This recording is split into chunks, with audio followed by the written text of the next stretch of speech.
there and welcome to another Dave Does video, and today we're doing an originals versus cover. Now this basically is stemmed because of a recent video put up by Alip Bata, and someone put a comment down there. They wanted me to check out Steelheart, I'll Never Let You Go, a vocal cover by Gonjalez. Well, I was quite happy to go and do so, but I thought, well, do you know what, as it's a vocal cover, let's see what it compares to the original, and we're going to do that as an original versus cover. So we of course have to check the original out first, and that means we go check out the original by Steelheart. Now I've heard a few Steelheart songs, mainly the ones that appeared on the Rockstar film soundtrack, which I loved. That film, that's a great film. It's one of my favourites to go back and just rock out to. But obviously I've heard a couple of other ones I've done on reaction videos as well. So looking forward to doing this one. Now, if you like this video, please do subscribe, hit the bell icon, like, share, leave the comments down below, get involved with the challenges, the originals versus covers, and of course the greatest song ever challenge. Details are in the description down below. If you want to support the channel, you can do so via the Patreon, the priority video request, the Rotten Inside Craft Shop, and of course Bandcamp for the band Nothing Gain. Details of which again are in the description down below. We have a guitar raffle going on until the end of July 2020, so if you want to get involved with that, details above or below. Click on the link, get yourself a chance to win a custom built electric guitar, hand engraved, for just £5, worth getting involved. And normally these would be scored reactions, but on the original Swiss cover we don't. We just do it as a vocal, an audio kind of commentary and summary at the end. So we'll do that as well. But let's do this. This is Steelheart and I'll Never Let You Go. Looking forward to it. Count it in. 3, 2, 1, go.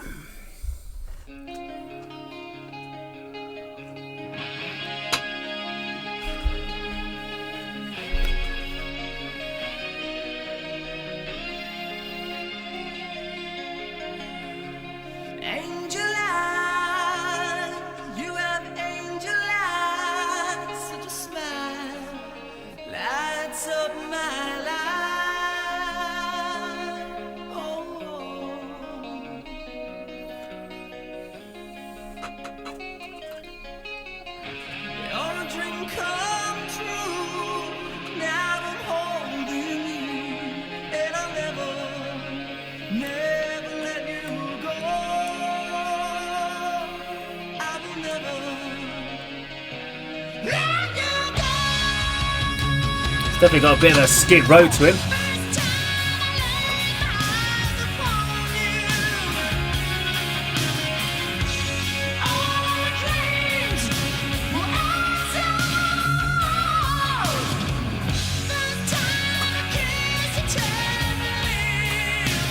I guess this would be their power ballad off their album in this song.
Okay. It's going to fall over at that rate.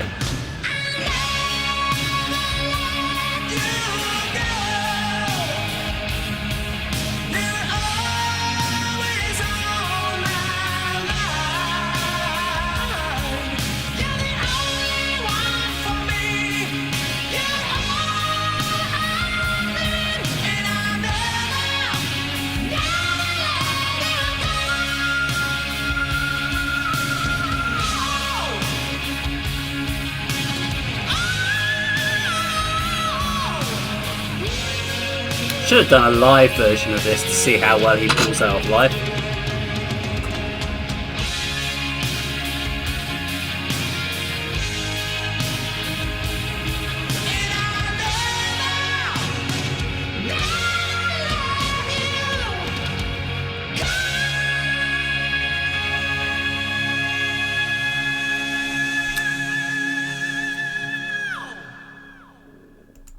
Okay, so that was Steelheart, and I'll never let you go. So he's got a powerful set of pipes on him.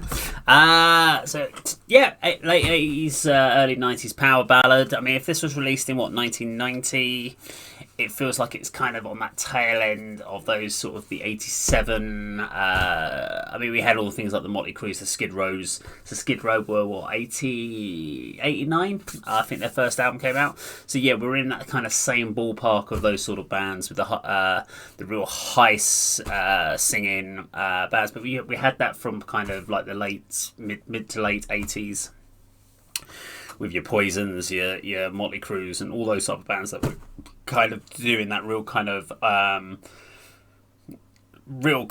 high pitched sort of style vocal range, which obviously was where thrash was kind of fighting against it all.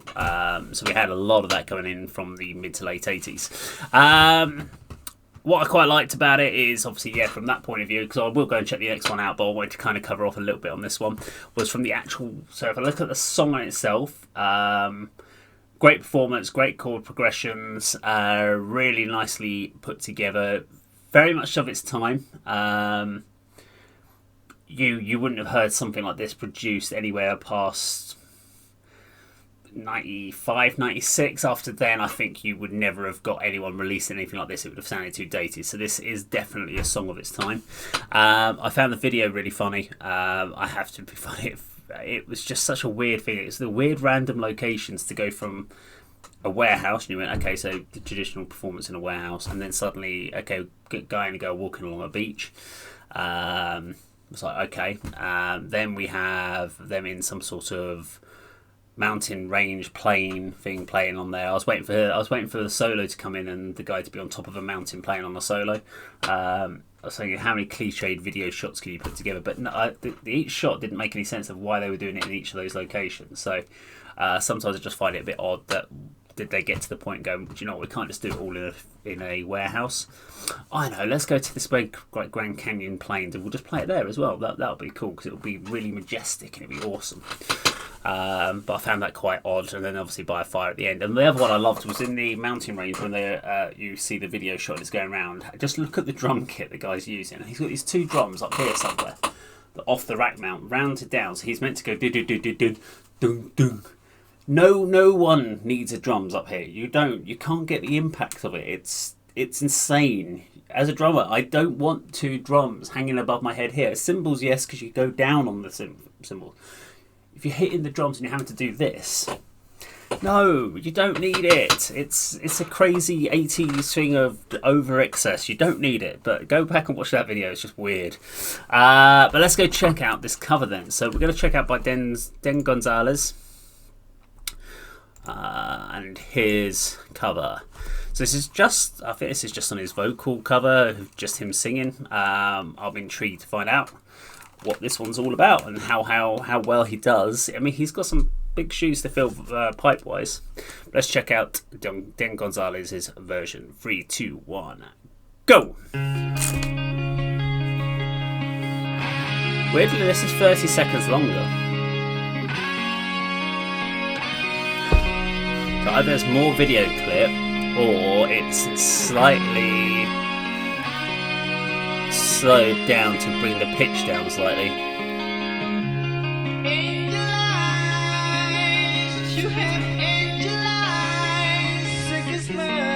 This video effect's annoying though, that glitchy. Okay, it's hurting my eyes watching this. I'm just going to listen. Bit of feedback for him. Don't do that video.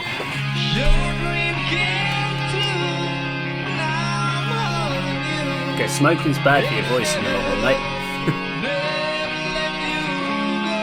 That's what they say anyway, I don't know.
Okay, so that was Gonjalez and the Steelheart cover. I'll never let you go. Very interesting. So, bear with me 1 second while I So it just started doing something else while I didn't want it to do that. A couple of things to talk about in there. So I think vocally, yeah, I mean, there's going to be a lot of talk about smoking and singing. And the reason why people talk about not smoking is with the smoke, it really dries the back of your throat out. Makes you, and then basically coats it with like a mucus at a later date. So this makes it really difficult, makes it very harsh on the singing. Now his voice had certain elements you could definitely hear of that. It's more of a kind of his vocal tone was definitely more Axl Rosy than it was for the singer of Steelheart. So the Steelheart singer's definitely got more of a smoother tone. It felt more relaxed, easier. For Den, I think his sounded a little bit more strained. Had plenty of power in there, but at certain points it sounded more strained, which means it sounded a little bit more raspy, a bit more gritty. So it gave him more of an Axl Rose tone. And when I say strained or gritty, it's not that I'm saying he was struggling. He was not struggling to sing this at all. It just gave it the tone. Gave it a bit more of a gritty tone, and as I said, the Axl Rosy kind of style of voice. I'm sure that he's probably done some Guns N' Roses covers, and I'm sure they sound awesome. Now, obviously, I'm gonna guess. I'm not sure if English is his first language. But obviously there's a little bit of accent in there, so that will obviously throw off some of the phrasing. And obviously when he's going for this big power, when he's doing the big power parts on it, that sounds really cool, very easy. When he's into his lower kind of tone or the lower level stuff where he's a bit more relaxed, you can hear some of the tonal bits from, which I would say would be caused from some of the smoking in there. But again, it's very, very light, nothing to really worry about. I would say this isn't the recorded version, so what you're hearing on the audio is not from this particular video, so I think he's miming along on to it, and there's two reasons for that that I could say that. One, he's miming it really, really well. There was a couple of bits where you could, if you watch closely on his lips, and I don't know whether that's why they've done the video with the overlay and it's not quite as clear as you want, so it's not easy to pick up, but you can see a little bit of phrasing, it's not quite right. Also, you're not going to get that style of vocal performance of holding a mic. Even if you hold the mic here and you've got that good bit of control, you might get it, but not if you're holding the mic like this. And there were points where I saw his thumb go over like that. I saw hands going over the top. You're going to get a muffle. You're going to get a hand movement. You're going to get hand noises from the constant movement of the hands. It's fine for a live performance if you really want to do that, but you're taking, these sort of microphones are designed to get all of this in. So you really want to be holding it here, and I'd be surprised if really in a vocal performance like that you would have normally had some sort of pop shield or something to sort of stop any sort of other vocal noise. That recording was too clear for it to have been recorded with him sitting in front of his PC. In my opinion, I might be completely wrong there, but from all the recordings I've ever done, I've never seen someone get that sort of clear vocal recording like that. Now you might say, oh yes, but at the end you hear him go, but also at the end you can also see him tap something down there, which I think would have been a unmute button, and he goes, and actually if you noticed it, it sounded very different to the rest of the vocals. It had more of a room echo. It didn't sound the same as the previous vocal, so I think that was just to give you the idea that he was singing it live, when actually I don't believe he did. I think he sang that somewhere else. I don't think he sang it in that room. I think he recorded it maybe someone else's place that's got a better studio setup. That room is not designed for recording that. I think this was done at a later date. Maybe tell me I'm wrong. Let me know in the comments down below. But I think he did a really good version of that. He's got a great, powerful voice. I'm not sure Steelheart's his natural area because of the grittiness in his voice, but I think definitely the kind of Guns N' Roses element, Axl Rose.